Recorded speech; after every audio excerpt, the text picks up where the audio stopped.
Hey guys, what's up? It's Zamara, and today I bring you a game review that is pretty overdue. However, it still deserves to have a video even if I am a year and a few months late. Besides, all of my games are from many years ago, so not that you're judging me, but in case you are one of those people who's judging me about when I'm coming out with this review, just let me get excited, alright?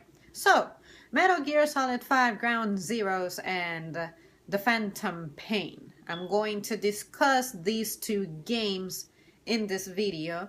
What I liked about it, what I didn't like, how I was, how my expectations were met, and how I was let down. There will be spoilers, alright? Normally, when I do gaming reviews, I keep them really, really vague. Same thing with movies, really vague for the sake of protecting the virginity of you viewers who have yet to get to it and mind spoilers. But I will spoil the crap out of this game. So if you still haven't gotten to it and you intend to get to it and you mind spoilers, click away, shoo, see you after you get your experience with it and whatever. So first and foremost, let me be clear. I did not physically play this game. Simple. I don't have the console. And even if I had the console, I probably wouldn't have had the money. And even if I would have had the money, I probably wouldn't have had the time to invest into it the way this game deserves. So what I did was I watched two playthroughs from two different people, of course. And I also sat down through is it like 5 hours worth of the tapes? So I know my content about this game. I have seen every cutscene. I have seen everything about it. Therefore, I consider myself qualified to be having this discussion right now. And in case you see some weird stuff happening with my lighting and whatever, it's like there is a thunderstorm going on right now, but at the same time there's sunshine. So if you hear some roaring noises, that's what it is. At any rate, with that said, let's dive right into this. All right. Metal Gear Solid 5 Ground Zeroes. I remember this came out in March of 2014, and I remember being super excited for this day because close to midnight, I kept creeping on YouTube, looking it up, and I saw that some people were already uploading their experience with this game. And I was like, yes, finally, this is real. The way I discovered that Metal Gear Solid 5 was coming out was somehow I got linked to the trailer that was featuring that Not Your Kind of People song by Garbage. It's like that one trailer. I forget the name of that trailer. But anyway, and I said, A, I love the song, and B, holy crap, there's a new Metal Gear Solid coming out. How did I know about this sooner, like by 2012? Well, simple. I had school, and my focus was also elsewhere. I was not such a hardcore gamer anymore as I was at the time, and I was also learning music. So I was investing myself in other stuff that kept me away from games, and therefore I missed out on this. And anybody who had known me back then knows that I breathe Metal Gear Solid. But you know, when stuff in life piles up and you have to address that stuff, your passions tend to just go out the window. At any rate, enough rambling. As I was watching Ground Zeroes, I was excited because I was seeing new mechanics, new graphics. I was excited about how smooth the controls seemed. Snake's movements looked like they just like it was smooth. You know how when you're playing some games, there's that stiffness of the directional buttons. Sometimes you want for the character to go diagonally, but sometimes you have to sort of make him go forward and then left and then find your alignment a little bit. Metal Gear Solid games have a good calibration, if that makes sense. but I have come across games that have horrible coordinations with that aspect, and it was annoying because sometimes they would impede my progress here and there. So I was pretty excited to see that they were paying immense attention to those details. Um, Another thing that I thoroughly enjoyed was the way your equipment was set up. You have like the little iDroid, and it's running in real time. What I mean by that is in the past you had the codec, and the codec would pause whatever was happening at the time, and then it would resume. It's like a pause in the game for you to converse and listen to the conversation peacefully and then resume the game. That took away from the realistic aspect that Metal Gear Solid is known for. So I am happy to see that in the Phantom Pain or Metal Gear Solid 5, you have to be mindful of when and where you decide to have these transmissions, these communications, because you may put yourself in peril.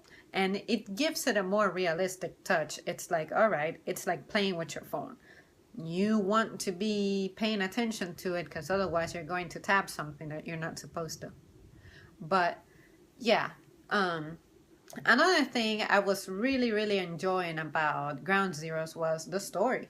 It was building up pretty well. You were rescuing Miss Lady Paz when Peace Walker ended. You were wondering, wow, this person was a spy after all, and we all thought that she died, but it turns out that she didn't. And actually, did we really have a confirmation that she was dead in Peace Walker, or did we presume her dead? I feel like there were hints that she might have survived, but anyway, it's been a long time, y'all. I'll get to it. Another thing that I really enjoyed about Ground Zeroes was that you were getting a taste of what it's like to be rescuing someone. Rescue missions in Metal Gear Solid had been needed. Like, whenever you conduct a rescue mission, it's really simple. Like, you guys remember Emma in Metal Gear Solid 2? All you did was hold her hand. And, it wasn't very flexible, whereas in Metal Gear Solid 5, you're actually carrying these mugs and you're climbing them onto horses and helicopters, and it feels more realistic. So I was happy to see those features and totally looked forward to them in the Phantom Pain when the game was, finalized and developed. For now, that's really all that I have to say about Ground Zeroes. It was like an introductory chapter, so not even all of the mechanics were unlocked. You didn't even have a Fulton system. You really didn't need it anyway. And you couldn't even hide within trash cans and, the little things that ended up adding to your experience. Metal Gear Solid 5, all right, let's dive into this. I was pretty happy watching the game, because I'm saying to myself, wow, I love how the game does not have cuts. What I mean by that is, as you travel through the game, as you complete your journey, that's when you see the cutscenes. You don't have like the screen blacks out for a second and then you're given the cinematic aspect of it and then you resume the gaming with another transition. No, this thing transitions smoothly. It is one whole screen the whole time, unless you have a screen that's loading to give you like your rank and stuff at the end of a mission. But I just love that about the cutscenes just being connected like that, because it kept the feeling of the game as realistic. So it didn't really take away from my experience. On the downside, if you are accustomed to other Metal Gear Solid games, you can sort of predict how long cutscenes are going to be, so you can estimate for you to get yourself like a glass of water or something, but this time you really couldn't. So you really need to make sure that you have everything that you need, your snacks and water and everything, so that you don't miss out on anything. Anyway, that's beside the point. About Metal Gear Solid 5, my favorite thing about it had to be the attention to detail that they gave this game. The thing that blew me away the most was whenever you are outdoors and you enter a building, after a few seconds, you exit the building and you see the sun's rays, like the transitioning from that sensation that you get when you suddenly look into bright light and your vision kind of blanks out, whites out. Well, that happens in the game, that type of transition. It's like you get sudden brightness and then it goes back to your eyes adjusting to the brightness and you can see the spectrum perfectly again. That thing, as simple as it is, it blew me away because it really proved that Kojima wasn't kidding when he was saying, I'm paying attention to details. We're paying attention to details. So that was a pretty cool thing to have. And then you can also see stuff like sweat, and you can hear that Snake gets fatigued and stuff like that. And it's amazing. This was really a work of art. So it was worth waiting for this game in that aspect. However, something that made me feel down is how this game felt like it was incomplete. And I hope I can explain myself as best as I can. See, I feel like the game did not really give me the feeling of excitement quite like the trailers did. At some point, I feel like some stuff, very few little things, but I feel like the trailers gave away a little too much. I know that we loved the trailers. We would look forward to them in like during June, during E3. I remember E3 2014. I was screaming my lungs out when this trailer came out, and you know, we had a new song. Everybody suddenly loved Mike Oldfield and everything. I got the track, you know, but I was waiting to be wowed by this game, but when it comes to the story and the cutscenes, but it really didn't. And when I got to the very, very, very end, the mission of Kingdom of the Flies, I was kind of confused because at first I thought that I was watching someone's interpretation of that chapter, and that's why I was only getting concept art. I was wondering why there wasn't any audio. I thought there was an issue with my buffering. I was like, oh, did my speakers give out or something? But nope. And I was also wondering why the color seemed off. The plants looked fake as hell. And everything about it, you know, I was genuinely concerned. And then I discovered that that's a missing chapter. And I don't care how much Konami says that that project got canceled. I'm not buying it. I think that chapter was genuinely meant to be finished. And the reason I say this is because just look at how much detail and how much story there was. They were talking about, you know, at some point you experience a challenge with your perception. For instance, the trauma to the head or whatever that you have, it makes you have a sudden moment of blindness to where you couldn't distinguish the color red. And that's what Eli was wearing. So therefore, everybody looked like they were wearing the same thing and you accidentally shoot the kid. That would have been an outstanding mission to play because it adds to the difficulty and the realistic aspect of the game. And I don't understand why you would cancel such a project. This would have been a great conclusion to this game. And Konami kept saying, oh, that was just scratched. Well, I genuinely think that's around the time they started having beef with Kojima and whatever. And then they interrupted this man's creative process. And in the process, this game. So yes, I will be bothered forever that this chapter never got finished. It was probably going to be the most exciting part of it, because for me, based on the trailers, um, the things I was looking forward to the most were Kaz's rescue and the story of Quiet.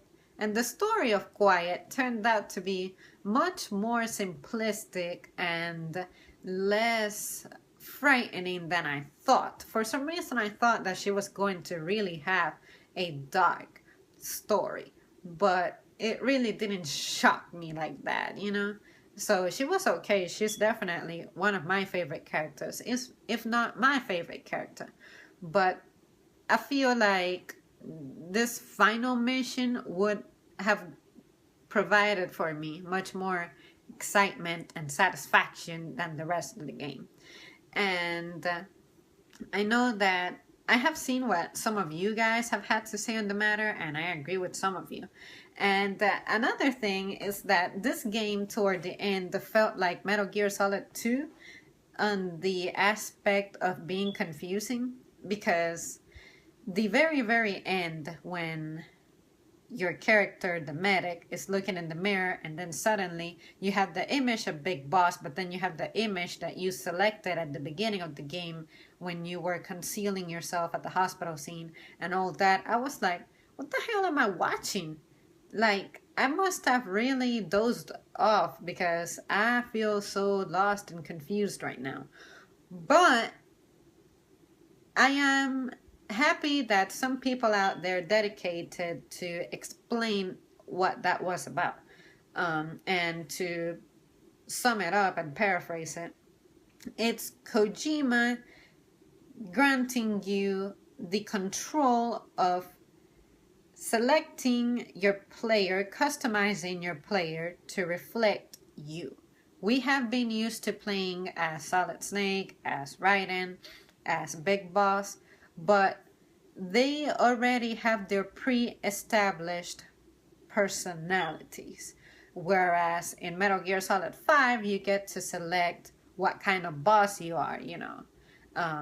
In Mother Base, you choose what gets developed faster. Is it your R&D? Is it your medical team, your combat team, etc.? And you also get to choose where you stick your nose at in conflict, as in you get to choose your missions. I hear that you could have finished this game without meeting Quiet and stuff like that, but most people chose the route of just encountering her.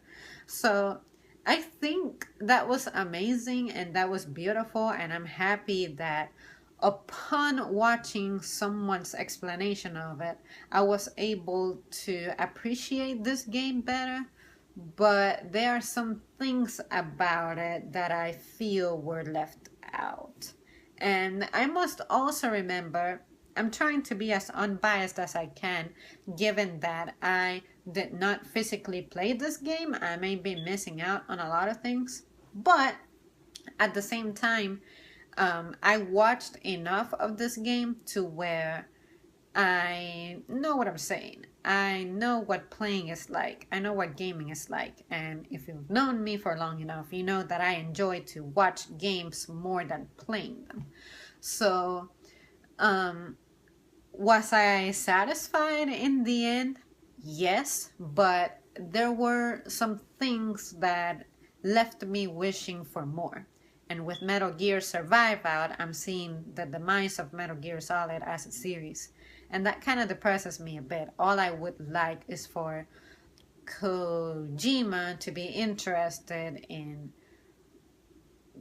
creating something else with the Metal Gear Solid universe, but him being behind the scenes, you know, running the show, and not Konami, because Konami doesn't know about Metal Gear Solid. They just know about money and numbers, and I feel like that had an influence on the type of game that we got at the end. And in the end, guys, Metal Gear Solid 5, I enjoyed it. I'm happy that it exists. It's very well written. I absolutely enjoyed spending every second listening to the tapes. Even though for some of those stuff, I'm like, gee, I wish we could have tiny clips to show us, with pictures and actions what the stuff is about. But that's what your imagination is for. Anyway, so yeah, you guys, now that I think about it, I really didn't spoil much, but there were some things that I gave away. In the end, like I said, I'm really happy that this game exists. It did not really exceed my expectations the way I thought it would, but I was happy to invest my time watching this and listening to the stuff that you gotta listen to, because this game is pretty big. And I'm just happy that we got it, and the wait was more worth it than not. And my level of disappointment is really not that grand. I mean, yeah, I'm disappointed with some things like that chapter that I was discussing, but it doesn't really impede me from enjoying this game as a whole. All right, you guys, that is all that I have for you on this matter, really, at least for now. I'm pretty sure that I might revisit this to discuss deeper each role and, just dive into the characters themselves and the story. But this is just being generic on the game and how I felt about it versus what I was expecting. And what do you guys think? Have you played this game? And do you still play it to this day? Because I'm pretty sure there's plenty of you who do, because sometimes I get on Twitter and I post something about Metal Gear Solid 5 and someone sees it and retweets it and favorites it or replies to me. So I know that you guys are still influenced by this, and that's good to hear, because Metal Gear Solid never gets old. So, also, what were your thoughts on that random is it Mission 52? Anyway, Kingdom of the Fly stuff. Did it bother you that it was incomplete? Also, quick side note, Konami keeps saying, oh, this was not meant to be complete. I'm like, if this was not meant to be complete and this was a completely scratch project, why did you include this in the final game, So, anyway, I should make a rant about that. I'm probably not going to, but that would make a pretty good rant, now that I think about it. So yeah, you guys, I look forward to hearing from you, and I hope that you feel, happy with the game in the end, because it really doesn't suck. It's just that there are things that, of course, could have been done better. All right, you guys, I'll see you soon, and thank you for watching, like always.